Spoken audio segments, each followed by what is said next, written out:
Gawa tayo ng gulaman, dessert, affordable dessert for New Year. Ayan, yung asukal, sinalo ko dun sa powder na gelatin kasi para hindi siya mamuo. Then, nagpakulo akong tubig. And then, saka ko nilagay yung minix ko na asukal at gulaman powder. At hinalo-halo ko lang. Then, pinatay ko na din agad yung apoy. Then, ilalagay natin siya sa molder. At yan, antayin lang natin siya na lumamig at tumigas. Habang tumigas, pinapatigas natin siya, magluto naman tayo ng sago. Habang pinapalambot ko yung sago, nilagyan ko din siya ng sugar na konti lang para may lasa na siya. At yan nga, malambot na siya. Antayin na lang natin siya lumamig.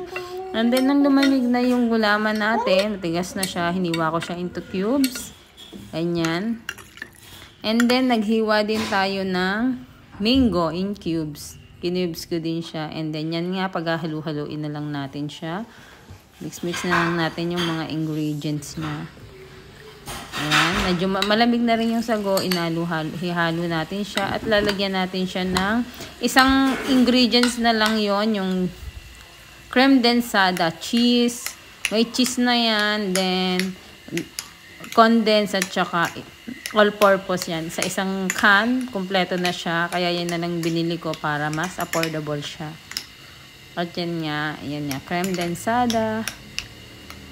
At yan, hinalo-halo ko na siya. May lasa na siya. At yan na, ready for serve. Palalamigin lang natin yan at ready to serve na. Masarap na dessert para ngayong New Year. Thank you for watching. Follow for more and subscribe. Thank you.